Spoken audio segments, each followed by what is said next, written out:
Assalamualaikum warahmatullahi wabarakatuh. Halo, selamat pagi pemirsa RCTV. Apa kabarnya Anda di hari ini? Senang sekali saya Afif Rifai hadir kembali di hadapan Anda pemirsa di program Selamat Pagi Cirebon. Untuk Anda pemirsa yang saat ini tengah bersiap-siap menuju ke tempat aktivitas Anda, diharap Anda untuk kembali memeriksa surat-surat kelengkapan kendaraan Anda. Untuk Anda pula yang saat ini tengah sarapan pagi, kemudian juga dengan orang-orang terdekat Anda, diharap juga Anda untuk berhati-hati dalam mengendarai roda 2 maupun roda 4 karena suasana jalan saat ini untuk menuju ke tempat aktivitas Anda pemirsa ada yang ramai lancar, padat merayap, dan juga macet. Jadi Anda harus tetap berkonsentrasi penuh.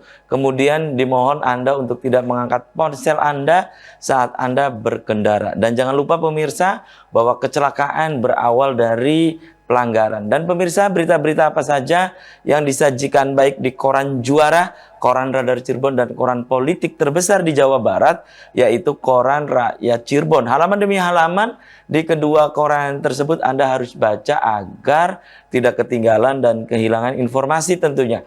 Informasi dari sekeliling Anda, Ciayu Majak Kuning, Jawa Barat, nasional bahkan internasional, semua juga disajikan secara lengkap dan menarik. Jemari Anda cukup mengklik Radar Cirebon Online atau radarcirebon.com. Dan pemirsa, di edisi pagi hari ini adalah hari yang sangat bersejarah, terutama bagi kaum muda, di mana di hari ini 28 Oktober adalah Hari Sumpah Pemuda ya. Bagaimana dalam kilasan sejarah organisasi-organisasi pemuda yang terdiri dari Young Java, kemudian juga ada Young Ambon dan seterusnya mendeklarasikan kemudian apa yang disebut dengan Sumpah Pemuda ya. Pemuda bagaimana ketika di tahun 1928 itu berikrar berbahasa satu, bahasa Indonesia, bertanah air satu, tanah air Indonesia, dan berbangsa satu, bangsa Indonesia. Bagaimana dalam catatan anak-anak muda di pagi hari ini pemirsa, kemudian juga bagaimana juga pesan mereka terutama untuk anak-anak milenial seperti saat ini, dan bagaimana Hari Sumpah Pemuda dikontekstualisasikan dalam kehidupan kita saat ini pemirsa. Nanti kita akan obrolkan dengan sejumlah narasumber dan nanti akan saya kenalkan. Berikut saya baca dulu berita dari halaman utama koran Radar Cirebon edisi hari ini pemirsa. Hitung anggaran atasi banjir, mendesak perbaikan drainase di kota Cirebon. Kemudian sandingkan gedung BAT dengan replika Pedati Gede, permajaan kota tua pemirsa. Kemudian Kementerian Agama Republik Indonesia kembali bicara soal asrama haji Indramayu. Digunakan di tahun 2023 dekat Bandara Internasional Jawa Barat BIJB Kertajati yang punya direct flight ke Saudi ya. Kemudian ada catatan dari Pak Dahlan Iskan di koran Radar Cirebon hari ini. Kongres Dawet, itu catatan dari Pak Dahlan Iskan di koran Radar Cirebon hari ini. Kemudian berikutnya ini pemirsa dari halaman Metropolis Kota Cirebon. Nah ini pemirsa, 3 pekan vaksin kosong, layanan untuk vaksinasi COVID-19 tutup sementara. 2,5 ton sampah di perairan Cirebon. Itu dari halaman Metropolis Kota Cirebon. Berikutnya dari halaman Kabupaten Cirebonnya, ini pemirsa di koran Radar Cirebon hari ini. Bursa Ketua KNPI mulai panas. Tunggu hasil rapim di akhir bulan. Sudah muncul 3 nama. Kemudian Puspasari wakili Cirebon di provinsi. Menderita sakit tumor. Tinggal di kandang kambing pemirsa. Ketika pria lansia ditolak keluarga dan anaknya. Itu pemirsa, menyedihkan sekali nih. Silakan Anda bisa membaca selengkapnya di halaman Kabupaten Cirebon.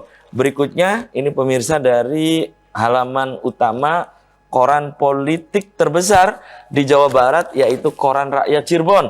Wali kota minta maaf, drainase dinormalisasi, banjir tetap terjadi. Kemudian Kadin Kota Cirebon siap bentuk komite vokasi. Ya, Komisi 1 dorong aset desa ditata. Rancangan undang-undang PPSK harus jaga kepercayaan publik. 2 megaproyek fisik terancam gagal digelar. Itu dari kota Cirebon pemirsa. Dan itu berita-berita yang disajikan baik di Koran Radar Cirebon dan Koran Rakyat Cirebon edisi hari ini. Dan untuk Anda yang ingin berlangganan kedua koran tersebut, Anda bisa datang langsung ke Graha Pena Radar Cirebon di Jalan Perjuangan nomor 9 Kota Cirebon. Anda pun harus membaca halaman demi halaman baik di Koran Radar Cirebon dan Koran Rakyat Cirebon edisi hari ini agar Anda tidak ketinggalan dan kehilangan informasi tentunya. Di sebelah saya ini pemirsa ada PSR Koordinator ya PCLS Bumi Kabupaten Cirebon, ada Kang Wahyono An-Naji. Selamat pagi Kang Wahyono. Assalamualaikum. Waalaikumsalam. Apa kabarnya Kang Wahyono? Baik, Pak Afif. Oke, terima kasih nih sudah menyempatkan hadir di Selamat Pagi Cirebon. Di sebelah Kang Wahyono, ini pemirsa ada Bendahara PCLS Bumi Kabupaten Cirebon, ada Kang Ahmad Hisam. Selamat pagi Kang Hisam. Assalamualaikum. Waalaikumsalam. Apa kabarnya Kang Hisam? Alhamdulillah sehat. Oke, terima kasih juga nih Kang Hisam, Kang Wahyono sudah menyempatkan hadir di Selamat Pagi Cirebon. Saya ke Kang Wahyono. Kang Wahyono, hari ini 28 Oktober nih, hari yang sangat bersejarah terutama bagi kaum muda ya, bagi kita semua nih. Catatan Anda di hari ini. Silakan. Oke, ini ya. Memang hari ini kan menjadi hari yang besar ya Pak Afif ya, menjadi hari yang besar bagi warga Indonesia pada umumnya dan pemuda pada khususnya. Nah, bagi kami ini juga sebagai momentum untuk refleksi diri. Sudah sejauh mana peran kita dalam mengisi ya pos-pos kemerdekaan. Apa yang sudah diperjuangkan oleh pendiri bangsa, founding fathers atau pemuda-pemuda zaman dulu bisa kita lakukan dan lanjutkan di era sekarang. Model apa? Banyak sekali aktivitas masing-masing ya, sesuai dengan bidangnya masing-masing, di mana mereka bisa melakukan sesuatu yang bermanfaat dan sesuatu yang bermakna bagi dirinya, bagi bangsa, bagi negara. Jadi ini sebagai ajang refleksi. Kalau Kang Hisam, hari ini catatan Anda sebagai Hari Sumpah Pemuda, silakan Kang Hisam. Mungkin lebih tepatnya kalau tadi Kang Wahyono itu sebagai refleksi ya. Kalau dalam pandangan saya ini sebagai sebuah kelanjutan. Kita melanjutkan apa yang sudah ditanamkan oleh pemuda-pemuda pada saat itu, pada tahun 1928.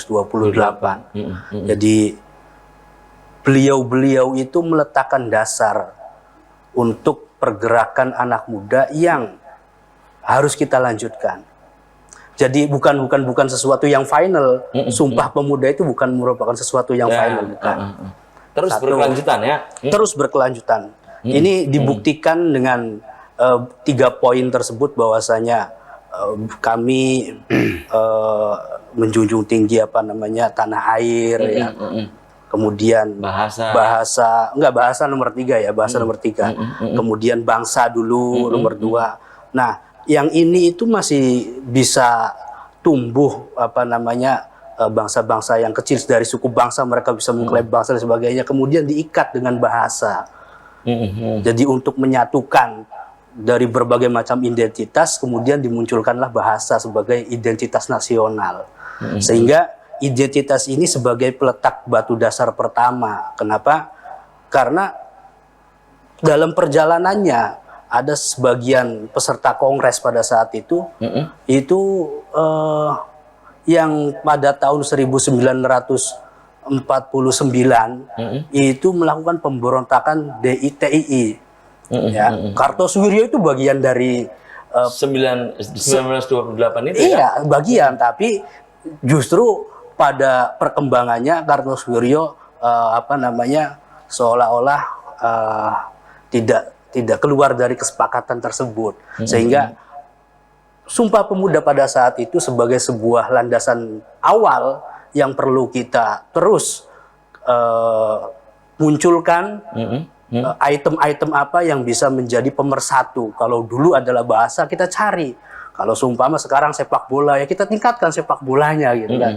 Jadi nasionalisme kita, kebersamaan kita, kesatuan kita itu disatukan dengan seumpama sepak bola. Jadi kita harus sebagai pemuda sekarang itu bukan yang dulu itu kemudian kita apa namanya kita pegang erat-erat, tapi itu sebagai pijakan awal. Kita harus bisa menciptakan apa nih yang bisa menjadikan pemersatu kita pada era sekarang. Oke, Kang Hisam ya, tahan dulu. Ini menyambung saya ke Kang Wahyono nih. Kang Wahyono, ini menyambung dari Kang Hisam tadi ya. Kalau kita kaitkan dengan konteks saat ini seperti apa? Ini padahal kata tadi disampaikan oleh Kang Hisam ini terus berkelanjutan. Namun kondisi saat ini sepertinya kita jauh dari cita-cita itu ya. Maksudnya bukan jauh apa ya? Memprihatinkan lah kondisinya. Kang Wahyono. Ya, Tersekat-sekat kita itu gitu ya. Kenapa saya katakan refleksi? Memang yang pertama ini mengingatkan pada zaman dulu saja. Itu tahun 19 sebenarnya dimulai dari 1926 ya. Kemudian tidak menghasilkan apapun. Kemudian di 1928. Artinya kalau kita bisa analisis lebih dalam itu, pemuda itu sudah memiliki nalar kritis. Tapi kan tidak sekedar nalar kritis, tapi dia melakukan sesuatu yang bermanfaat bagi masyarakat Indonesia.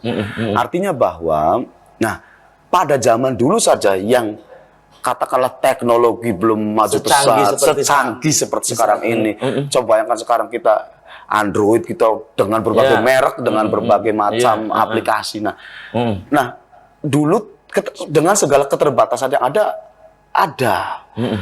Itu misalnya diceritakan tadi Pak Apip, misal pertemuan antara Jong Ambon, Java, Sumatera. Bayangkan saat itu belum ada alat sekeren handphone seperti sekarang. Zoom meeting apa? Zoom meeting, iya. Nah, Bisa dipertemukan. Apalagi gitu. sekarang. Tuh. Kalau kata Hisam tadi memang benar, setelah refleksi kita melanjutkan sebagai bahan tadi misalnya sudah melakukan apa dan kemudian ya kita melakukan setelahnya kita akan melakukan ngapain sih? Memanfaatkan zaman serba maju ini kita harus ngapain kira-kira? Iya, ini ruang-ruang ini harus betul. Ini diisi maksudnya Kang Wahyono begitu ya. Betul. Kang Hisam ini melanjut dari Kang Hisam tadi ya. Kalau dengan kondisi saat ini di tengah kemajuan teknologi Kang Wahyono ya, kemudian kita masih terkadang ada sekat-sekat seperti itu.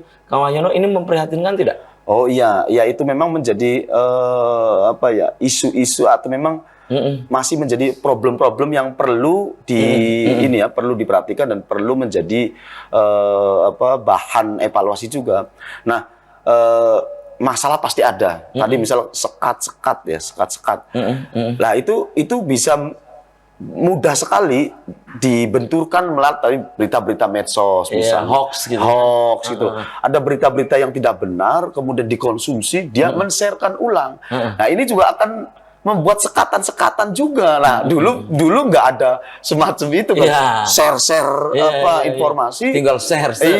Dulu mungkin isu-isunya lewat manual ya, maksudnya lewat bisikan-bisikan, misalnya bahwa tidak seperti lewat sosial media seperti saat ini. Sekarang kan contoh kecilnya adalah gesekan itu terjadi salah satu dipicu oleh banyak berita-berita hoax yang kemudian kita diadu domba. Kita kemudian isu-isu kedaerahan dimunculkan, primordial.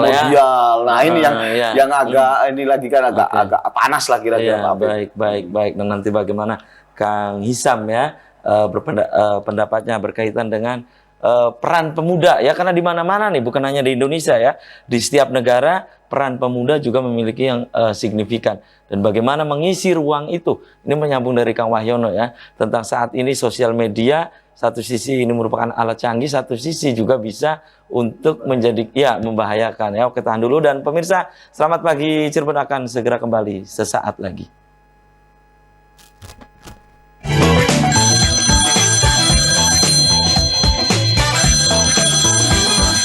Ya, Anda masih di Selamat Pagi Cirebon pemirsa. Hari ini adalah hari yang sangat bersejarah, terutama bagi kaum muda ya. Di mana di hari ini 28 Oktober yang setiap tahun diperingati sebagai Hari Sumpah Pemuda, dan topik yang sedang kita diskusikan, kita obrolkan di pagi hari ini juga tentang Hari Sumpah Pemuda. Kang Wahyono tadi melanjut ya, berkaitan dengan sosial media yang tadi Anda sebutkan, memiliki makna ganda ini.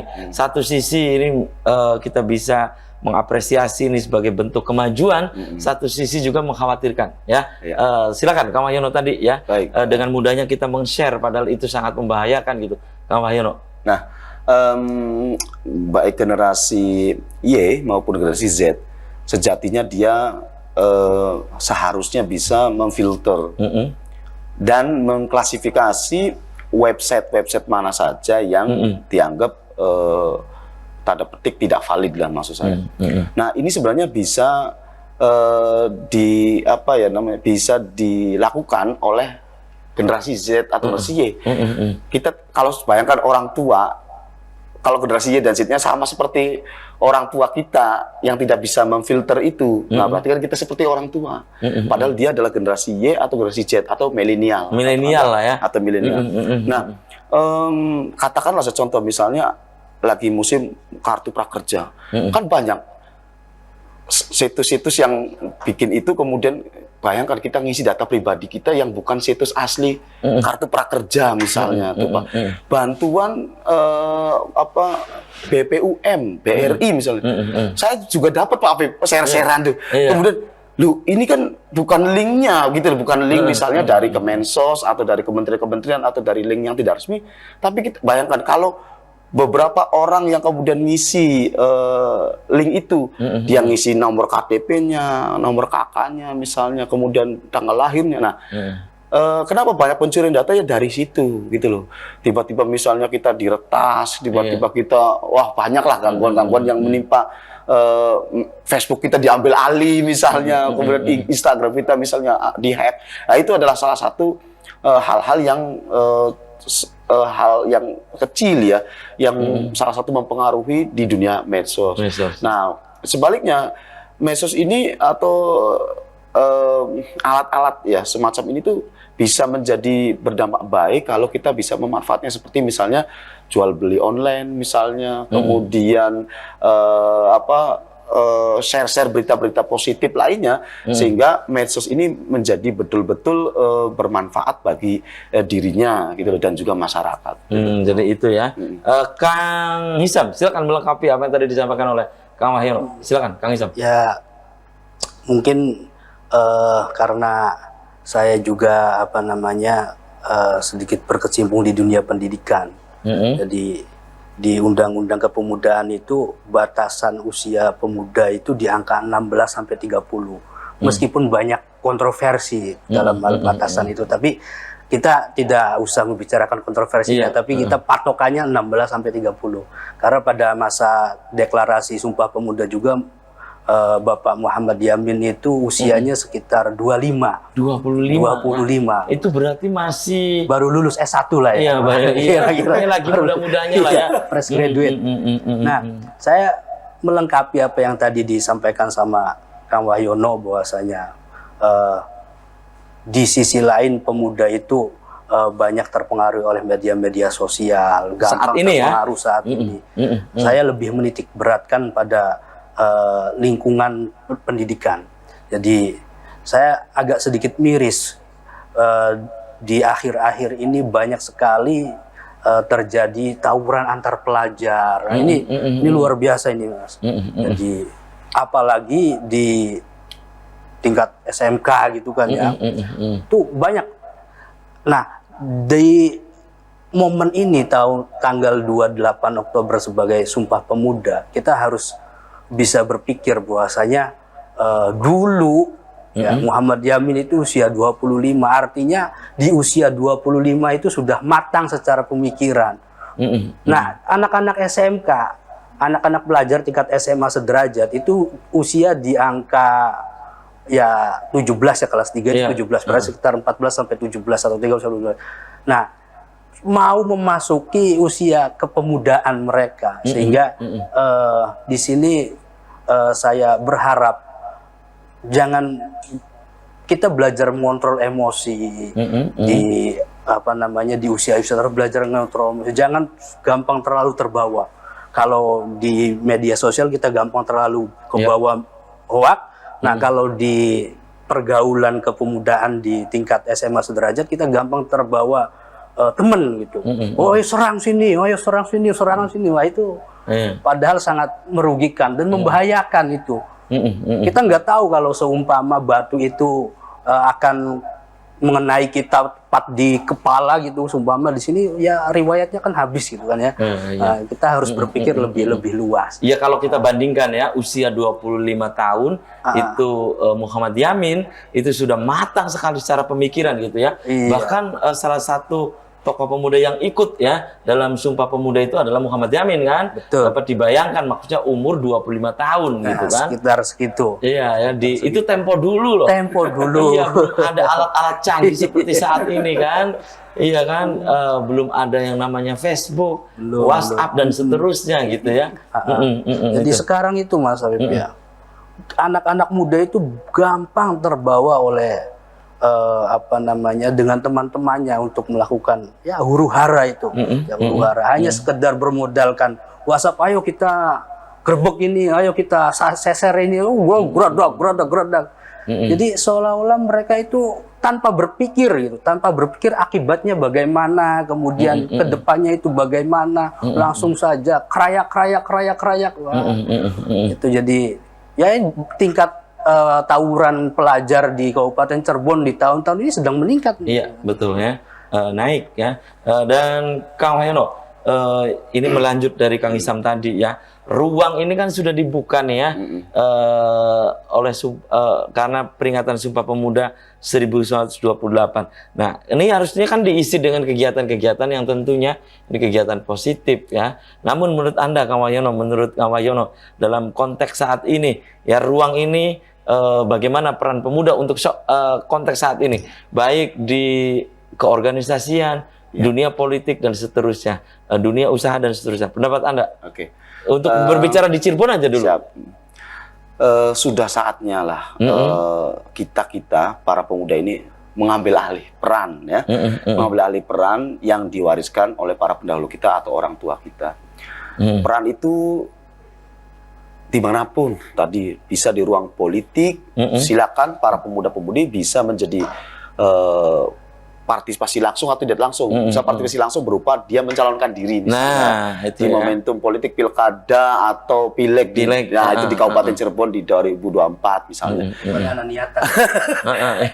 Atau juga kalau tidak bisa berpartisipasi langsung, minimal tidak langsung, yaitu memilih calon yang pemuda juga minimal yang pemuda gitu. Yang kedua bisa berpartisipasi aktif di ruang ekonomi. Mereka bisa melakukan aktivitas kerja-kerja usaha. Tadi bisa jual beli online atau membuka lapangan kerja gitu ya. Atau juga bisa tadi di ruang pendidikan dia menjadi pemuda dan guru yang baik, yang menjadi suri tauladan bagi siswa-siswinya. Bisa juga menjadi dosen yang baik pula bagi mahasiswa-mahasiswinya. Dan juga ruang-ruang publik lainnya lah yang harus diisi oleh anak-anak muda, termasuk di seni dan tradisi Pape misalnya itu juga silakan bagi yang seneng, yang giat di aktivitas tersebut, lakukan yang terbaik di masa-masa sekarang sehingga bisa tadi memberikan dampak yang sangat positif bagi masyarakat di lingkungannya. Itu ya. Jadi menurut Anda ini ruang ini sudah dimanfaatkan belum oleh anak-anak muda saat ini? Ya, saya berasumsi sudah. Tinggal bagaimana kita meningkatkan kreativitas itu, inovasi itu sehingga betul-betul memang dirasakan manfaatnya oleh kita dan oleh masyarakat. Oke, Kang Isam, ini ruang sudah dimanfaatkan oleh Kang Wahyono, namun ada sejumlah catatan seperti harus ada manfaat untuk orang lain. Pendapat Anda, ya, Kang Isam? Memang berbagai macam ruang akses untuk pemuda berkiprah itu sudah dibuka semua. Cuman tadi kita kembali bahwasanya kita itu harus menyiapkan. Kita harus menyiapkan supaya peran itu bisa optimal. Seperti yang yang sedang kita dampingi beberapa kelompok seni ya di ranah Les Bumi ini di Les Bumi di program kerja kita itu kita mendampingi beberapa kelompok seni. Di sini mereka sudah mengambil peran, tapi Les Bumi masuk supaya peran ini bisa optimal. Nah, sesuai dengan apa yang diharapkan. Contoh, dalam kesenian kita bisa mengkampanyekan toleransi. Dalam kesenian kita bisa mengajak pemuda-pemuda yang lain bisa ikut berperan.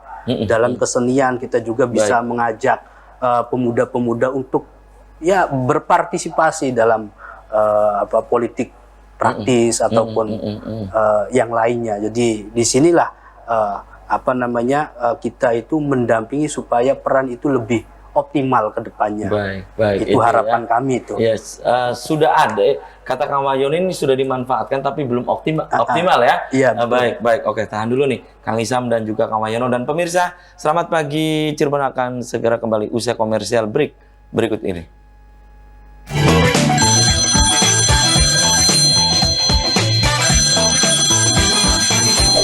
Ya, selamat pagi Cirebon, masih di hadapan Anda pemirsa. Segmen ini saya sudah mengundang Anda. Silakan Anda yang ingin bergabung, Anda ingin berinteraksi langsung, Anda bisa di line telepon 0231 48 2138. Silakan, saya sudah membuka Anda. Silakan Anda bisa menanggapi apa yang tadi disampaikan oleh narasumber di pagi hari ini, atau Anda bisa berpendapat. Silakan, saya menunggu di line telepon 0231 48 2138. Kang Isam, ini kurang optimalnya menurut Anda dari sisi mana gitu yang tadi Anda sebutkan? Ruang ini sudah dimanfaatkan oleh kaum muda ya, namun kurang optimal tadi Anda menyebutkan. Harus ditingkatkan lagi nih optimalnya.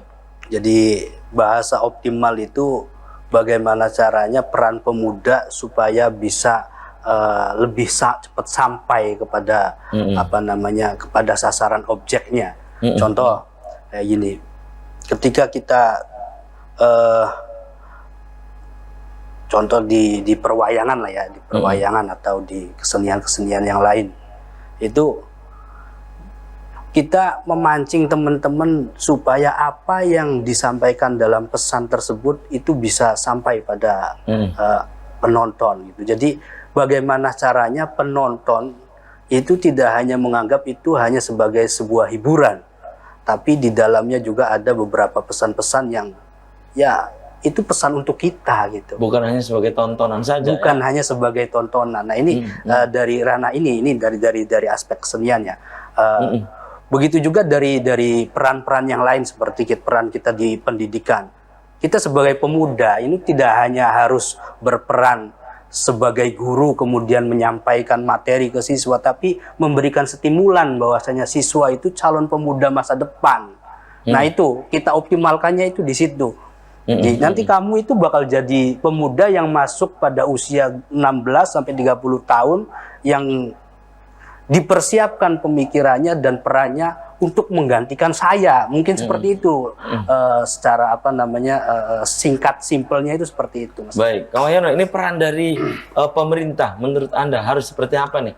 Peran dari pemerintah agar tadi ya kiprah pemuda ini bisa terarah optimal gitu. Pendapat Anda, peran dari pemerintah nih, terutama dinas terkait kan? Pada dasarnya amanat undang-undang kepemudaan itu jelas sebenarnya. Instansi apapun yang ada, baik itu negara, swasta, itu harus berkontribusi untuk membantu terkait kepemudaan. Nah, ini saya kira belum optimal juga gitu loh. Saya juga memang tergabung nih di dalam KNPI nih, Komite Nasional Pemuda Indonesia di Kabupaten Cirebon, salah satu pengurus juga komunikasi, koordinasi, baik dari segi kegiatan atau katakanlah anggaran lah misalnya, itu masih belum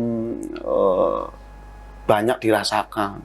Nah ini sebenarnya soal kesadaran dan keberpihakan dari stakeholder itu gitu loh.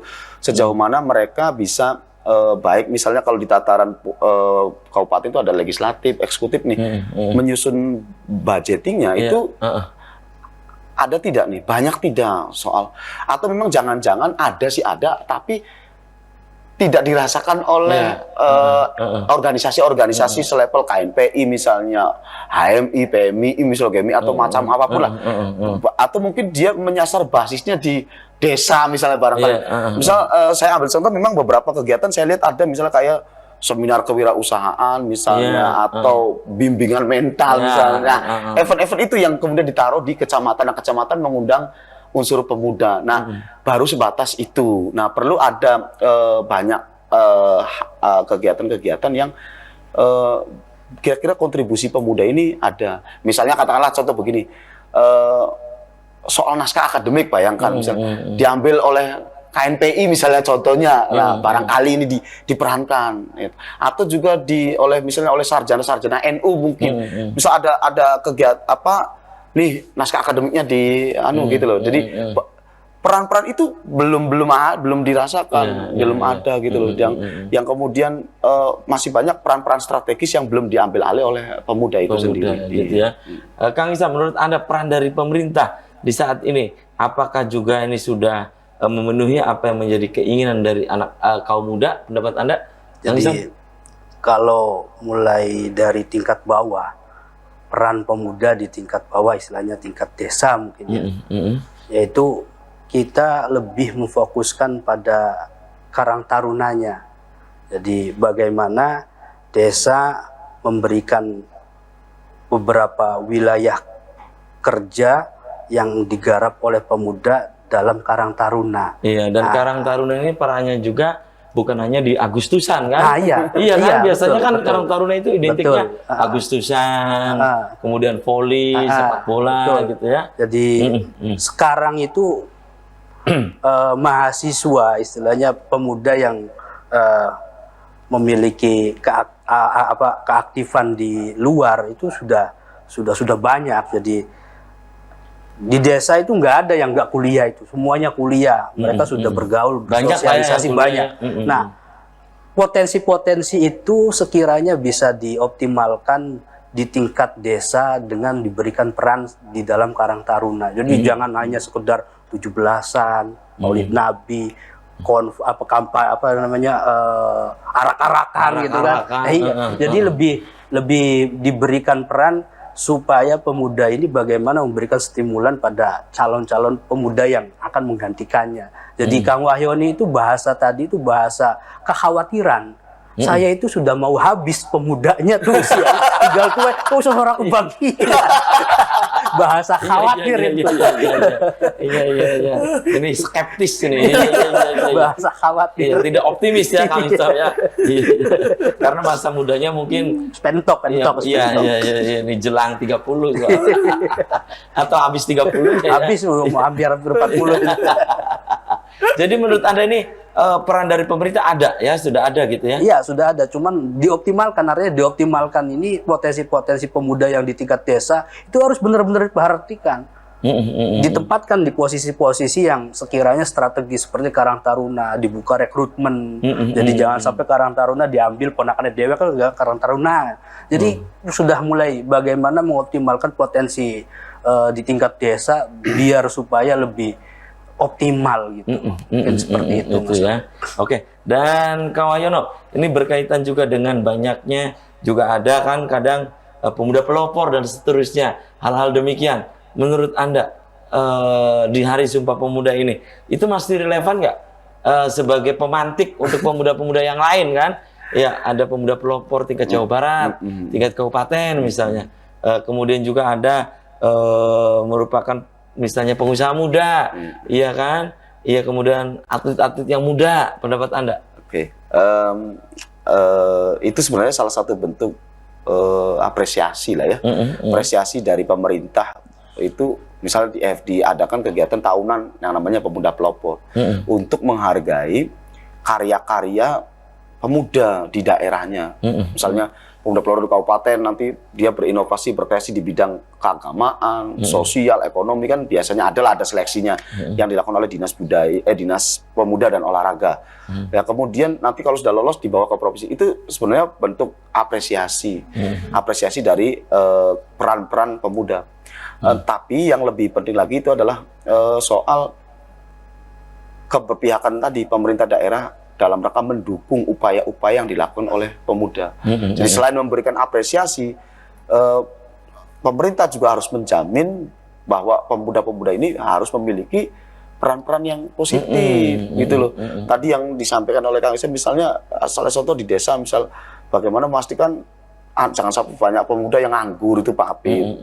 Kalau sudah nganggur misalnya dampaknya nanti banyak kan, kriminalitas dan lain sebagainya. Tadi dikhawatirkan begitu lah ya. Seperti itu, gitu. Dan banyak sekali lah antisipasi yang harus dilakukan dalam rangka menyikapi kepemudaan.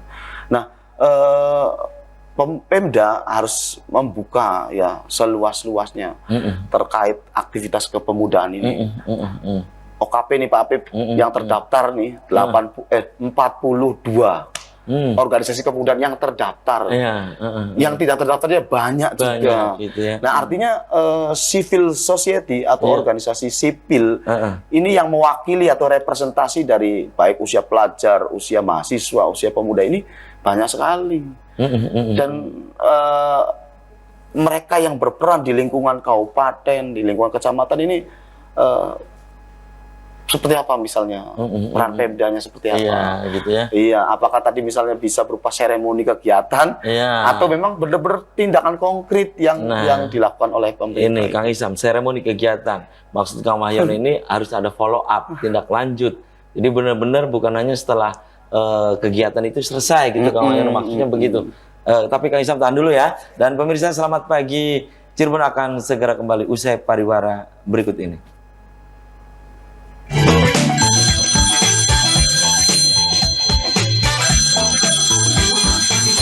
Terima kasih Anda masih di Selamat Pagi Cirebon pemirsa, segmen terakhir. Saya masih bersama PSR Koordinator PCLS Bumi Kabupaten Cirebon, ada Kang Wahyono Anaji, kemudian ada Bendahara PCLS Bumi Kabupaten Cirebon, ada Kang Ahmad Hisam. Dan pemirsa, di pagi hari ini seperti yang diungkap dari awal bahwa hari ini adalah hari yang sangat bersejarah, terutama untuk kita kaum muda. Ada yang mencoba untuk bergabung ya, Kang Wahyono dan juga Kang Hisam. Saya sapa dulu. Halo, assalamualaikum. Selamat pagi Cirebon. Waalaikumsalam warahmatullahi wabarakatuh. Selamat pagi Mas Api. Ya, selamat pagi Kang. Dengan siapa Kang? Selamat pagi para narasumber yang berbahagia. Oke, dengan siapa Kang? Selamat pagi para pemuda-pemudi Indonesia, wabil khusus di Kabupaten Cirebon atau Kota Madya Cirebon. Kang Rusli Mas Api. Kang Rusli di Kota Cirebon. Silakan. Betul. Kang Rusli. Jadi intinya ya, kalau zaman dulu sekarang saya pemuda itu masih serba kekurangan ya Mas Apip. Ya, serba terbatas. Berarti Kang Rusli ini sudah tidak muda lagi nih berarti nih. Iya 55. Oh 55 udah lewat. Oh sih masih tetap pemuda. Iya. Ya 17 plus. Jadi dulu perjuangan saya di desa dulu Kapetakan tuh ya. Luar biasa sekali dengan keterbatasan, dengan desa IDT zaman dulu ya. Iya, IDT, infrastruktur bagaimana supaya desa itu maju ya, kita di Karang Taruna itu kerja keras. Sampai desa itu ada sampai jadi pemuda pelopor, Mas Aki. Alhamdulillah. Pemuda pelopor nasional, pemuda teladan. Nah, maksudnya mudah-mudahan di zaman sekarang ini ya, yang istilahnya keterbukaan media sosial dan sebagainya, di zaman maju, zaman milenial sekarang ini, pemuda ya harus benar-benar bisa menempatkan semuanya. Nah, karena itu ada ya. kemudahan sekarang tidak seperti dulu. Nah, intinya kalau di NU itu kan ada kemudahan SOR, ada IPPN dan saya lihat sudah aktif di kabupaten ya. Pemuda Muhammadiyah, IRM juga sama, KNPI. Nah, tinggal ini nih. Apa itu Kang? Karang Taruna yang seperti dikatakan Mas Hisam tadi nih. Karang Taruna. Karang Taruna ini harus diberi keleluasaan, dibina ya, agar bangkit. Karang Taruna kan ini adalah di desa Mas Akil. Oke. Paling ujung. Nah, ini juga KNPI ini. KNPI ini tidak ada suaranya. Masa kalau oleh ini Banser ya. Sama Muhammad kan itu cobalah bersuara. Baik. Kang Rusli. Baik Kang Rusli. Ya mudah-mudahan pemuda ke depan ini dengan akses yang lebih mudah bisa merubah wajah negeri kita, wabil khusus kabupaten dan kota Madya. Amin. Oke, terima kasih. Itu saja Mas Hafiz. Oke, terima kasih. Yang saya hormati, mohon maaf. Bila topik wal hidayah. Wassalamualaikum warahmatullahi wabarakatuh. Waalaikumsalam warahmatullahi wabarakatuh. Kang Hisam, ditanggapi apa yang tadi disampaikan oleh Kang Rusli di Jalan Saleh Kota Cirebon. Silakan. Ini lagi-lagi nih peran ya organisasi-organisasi nih, baik tadi sudah disebutkan Karang Taruna dan yang lain. Silakan Kang Hisam. Dulu itu organisasi kepemudaan itu sebagai mereka memposisikan diri sebagai trainer.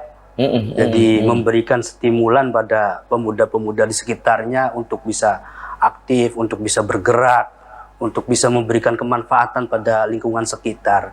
Nah, ini yang kurang di era sekarang itu. Bukan pergeseran berarti? Kurang. Jadi itu cuma bukan kurang. Jadi kalau pergeseran kan berarti geser ya.